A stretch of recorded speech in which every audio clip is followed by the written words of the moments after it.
उनको अधिकार खत्म हो जाएगा पुलिसों का, तो अरेस्ट करेंगे, बाकायदा यहाँ भेजेंगे। जब काम रहेगा, रोटी रहेगी, तो आपकी इनकम रहेगी।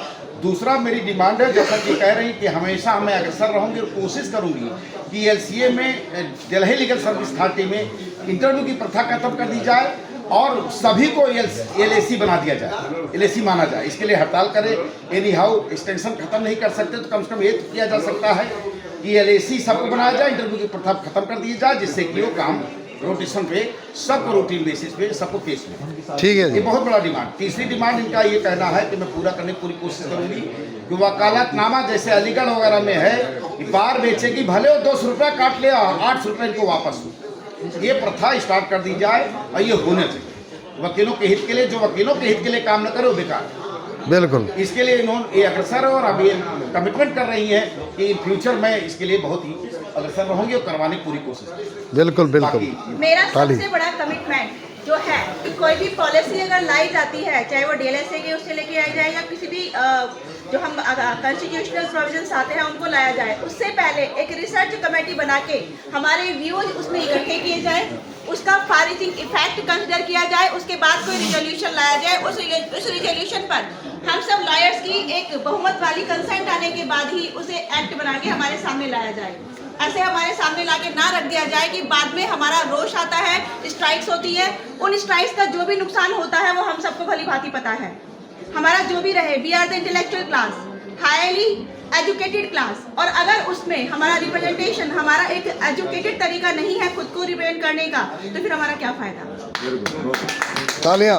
मैं बिल्कुल रिकमेंड करती हूँ, रिक्वेस्ट करती हूँ इस बात के लिए कि सबसे पहले हर कोर्ट के अंदर, दिल्ली भारत की राजधानी है, यहाँ पर कोई भी पॉलिसी लाई जाती है लॉयर्स के रिगार्ड में या कोई भी एक्ट पास करने के रिगार्ड में, क्या हमसे हमारे व्यूज डाटा कलेक्ट किए जाते हैं? नहीं। हम यहाँ रिसर्चर हैं, ग्राउंड रियलिटी लॉयर्स से ज़्यादा अच्छा कोई नहीं जानता। जो ग्राउंड रियलिटी है वो लॉयर्स बेहतर जानते हैं ह्यूमन बिहेवियर के बारे में। तो हमारे व्यूज, हमारे डाटा, हमसे हमारे व्यूज लिए जाने चाहिए, उसके बाद कोई भी रूल्स रेगुलेशंस लाया जाना चाहिए। बेशक मैं चाहती हूँ कि मैं इस तरह का कोई काम करूँ, आगे ऐसी कमेटियाँ बने जिसपे हमारे व्यूज, हमारे एक्सपीरियंस को भी शामिल किया जाए, ना कि कोई कमीशन बना दी जाए, उस पर रिटायर्ड IAS को ले लिया जाता है, ISPS को ले लिया जाता है, वकीलों को लिया जाए उस कमेटी के अंदर। किसी भी कमीशन में सबसे ज्यादा लॉयर्स को लिया जाए जो प्रैक्टिशनर है, तब वो कमीशन हमारी सक्सेसफुल है, तब हमारे बायलॉ सक्सेसफुल है। अदरवाइज बाद में धरना प्रदर्शन के अलावा हमें मिलता कुछ नहीं। यही मेरी धारणा है और इसी डायरेक्शन में मैं काम करूंगी। बाकी आपको जो अच्छा लगे, जो उचित लगे, प्रायोरिटी बेस पर I am also a candidate of PC। Please, thank you, धन्यवाद।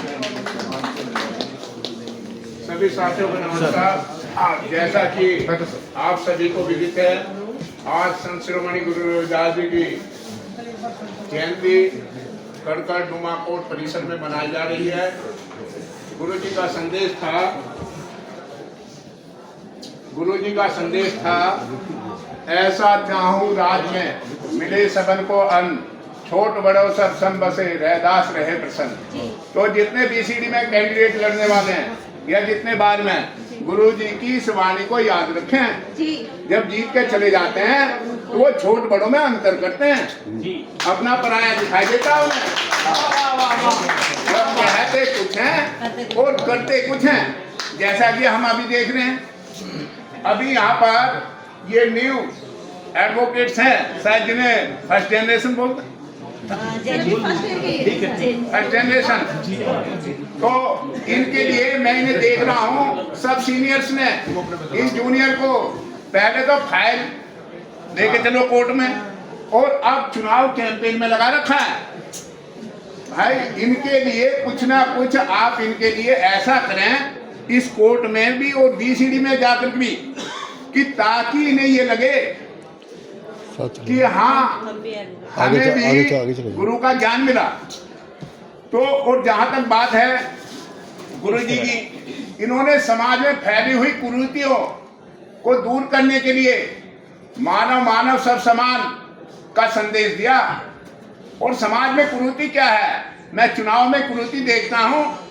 अभी पेटियां बंटनी शुरू हो जाएंगी, तो मैं BCD के उम्मीदवार जितने लड़ रहे हैं उनसे ये कहना चाहूंगा कि कम से कम दारू से दूर रहें, ना तो दारू पिए और ना किसी को चुनाव में दारू पिलाएं। चुनाव से दारू हटी से दारू हटी तो दुर्घटना नहीं घटेगी। फिर गरीब आदमी भी चुनाव लड़ सकेगा। वरना मैं ये देख रहा हूँ जो पैसे वाले एडवोकेट्स हैं वो क्या करते हैं, वो तो करोड़ों खर्च कर देते हैं और जो गरीब है वो केवल फाइल ढोने में ही लगे रहते हैं। उन्हें हैंड टू माउथ है। मैं कलकत्ता कोर्ट में आकर के मैंने यहाँ देखा कि ऐसे ऐसे एडवोकेट हैं जूनियर जो AIB भी क्लियर कर लिया है, उन्हें उनके सीनियर किराए के पैसे तक भी नहीं देते। भाई ये क्या है? एक ये ऐसा प्रोफेशन है, जियो और जीने दो। कम से कम ये संदेश तो हमारे अंदर जाना चाहिए, मानवता तो होनी चाहिए। भाई मैं समाज में हम चाहते तो सब कुछ है, लेकिन भाईचारा भी बनाना चाहते हैं, लेकिन भाई को चारे से दूर रखना चाहते हैं, चारा खुद खाना चाहते हैं।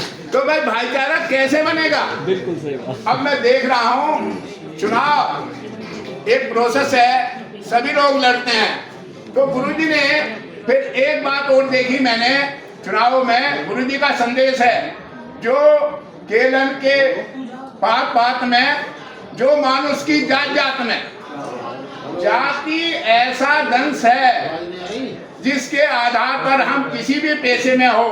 अभी देखा सुप्रीम कोर्ट का वर्डिक्ट आया, उसमें UGC में इन लोगों के प्रोटेक्शन के लिए